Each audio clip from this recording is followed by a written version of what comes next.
Hello students, आप सभी का हार्दिक स्वागत है कक्षा 7वीं के ई लर्निंग हिंदी के महाभारत के कक्षा।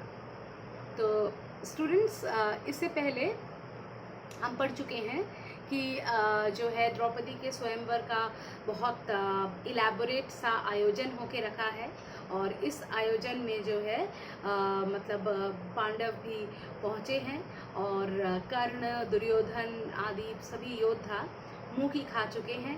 उनके द्वारा ये पॉसिबल नहीं हुआ है कि लक्ष्य भेद नहीं कर पाए हैं। अब लास्ट में अर्जुन आते हैं और आ करके पांचों तीर निशाने पर लगाते हैं और ऐसा तीर चलाते हैं कि निशाना ही टूटकर गिर पड़ता है। तो आगे देखते हैं क्या होता है। सभी पृष्ठ संख्या 28 निकाल लीजिए, लास्ट पैराग्राफ देखिए। उस समय राजकुमारी द्रौपदी की शोभा कुछ अनूठी हो गई। वह आगे बढ़ी और सकुचाते हुए लेकिन प्रसन्नतापूर्वक ब्राह्मण वेश में खड़े अर्जुन को वरमाला पहनाई। तो उस समय अब जहाँ तक राजकुमारों का कार्य था उन्होंने कर दिया। अब मेन फोकस किसके ऊपर है? राजकुमारी के ऊपर है, क्योंकि अब तो ब्याह होने वाला है। तो राजकुमारी जो है हाथ में वरमाला लेकर रेडी खड़ी थी कि कब ये होगा और वो जाएगी, सक्सेसफुल व्यक्ति को ग्रीट करेगी और साथ में वही उसके पति भी बन जाएंगे। तो वो उसकी शोभा बहुत अनूठी, बहुत बेजोड़ सी थी। वह आगे बढ़ी और सकुचाते हुए, थोड़ा शर्माते हुए, दुल्हन है तो थोड़ा शर्माते हुए आगे बढ़ती है, लेकिन बहुत प्रसन्न होकर, क्योंकि उसके पिता ने जो शर्तें रखी थी, शायद जब सब कोई नाकाम हो रहे थे तो उसको लग रहा था कि शायद उसका विवाह इस बार नहीं हो पाएगा, लेकिन बहुत खुश भी हुई कि इतने बड़े वीर के साथ उसका ब्याह हो रहा है। और ब्राह्मण वेश में ही अर्जुन वहाँ खड़े थे, उसके गले में उसने वरमाला पहना है। माता को यह समाचार सुनाने के लिए युधिष्ठिर, नकुल और सहदेव तीनों भाई मंडप से उठकर चले गए। अब अर्जुन का विवाह हो रहा है, माता वहाँ उपस्थित नहीं है, तो माता को यह खबर सुनाने के लिए युधिष्ठिर, नकुल और सहदेव वहाँ के वो जो विवाह का मंडप था वो छोड़कर माँ के पास चले गए। परंतु भीम नहीं है और भीम वहाँ से गया नहीं। उसे भय था कि निराश राजकुमार कहीं अर्जुन को कुछ कर ना बैठे, और वो इसलिए नहीं गया क्योंकि उसको डर था कि जो राजकुमार निराश हुए, सबकी चाह थी द्रौपदी से ब्याह करने की, लेकिन वो नहीं कर पाए शर्त पूरी, इसलिए उनका ब्याह नहीं हो पाया।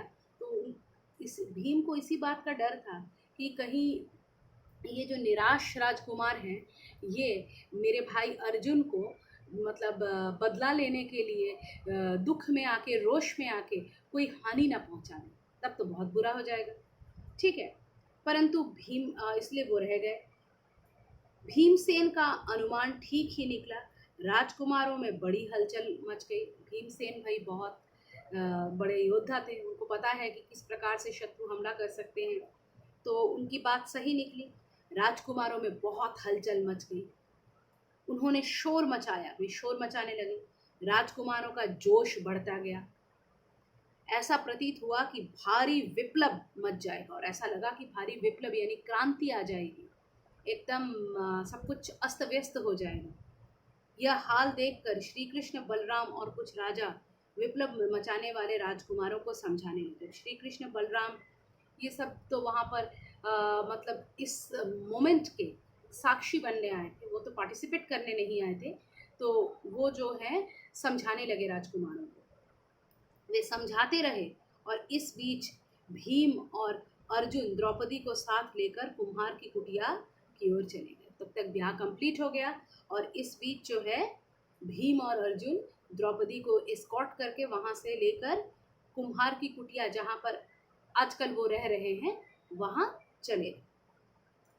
जब भीम और अर्जुन द्रौपदी को साथ लेकर सभा से जाने लगे, तो द्रुपद का पुत्र धृष्टद्युम्न चुपके से उनके पीछे हो लिया। अब जब ये लोग ऐसे जा रहे थे, तो द्रुपद का पुत्र जो था धृष्टद्युम्न, द्रौपदी का भाई, वो भी चुपचाप इनके साथ चलने लगा।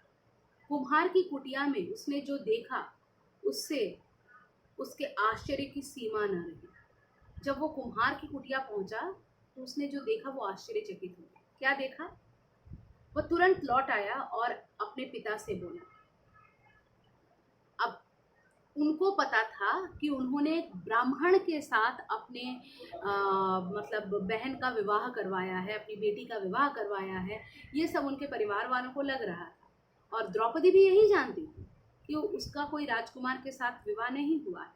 अब उसके पिता की शर्त तो राजकुमार वाली नहीं थी, उसके पिता की शर्त थी ऐसे एक वीर योद्धा जो ये कार्य कर सके, जो लक्ष्य भेद कर सके, उसके साथ मैं अपनी बेटी का विवाह कराऊंगा। तो इसलिए उन्होंने देखा नहीं कि ये कौन थे, उनका परिचय भी नहीं पूछा, बस उन्होंने अपना प्रॉमिस रखा कि मैं ऐसा होने पे अपनी बेटी का ब्याह कराऊंगा, तो उन्होंने करवा दिया।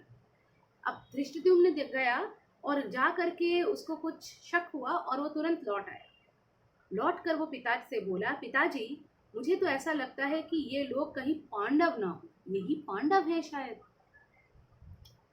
बहन द्रौपदी उस युवक की मृगछाला पकड़े जब जाने लगी तो मैं उनके पीछे पीछे हो लिया। तो बोला कि बहन द्रौपदी जब उस युवक की मृगछाला यानी वो ऐसा एक उत्तरीय टाइप होता है ना, जो शादी में गठबंधन करने के बाद बांधा जाता है, तो उसको पकड़कर जब वो आगे आगे और बहन पीछे पीछे जब उसकी जाने लगी, तो वो बोला कि मैं तब उनके पीछे गया था।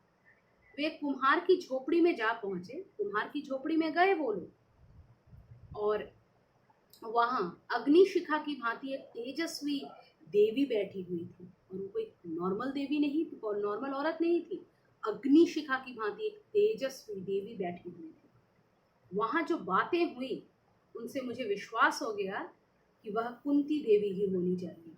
और वहाँ की बातें पूरी तरह से मुझे ये सजेस्ट करती हैं कि और कोई नहीं, ये कुंती देवी ही थी।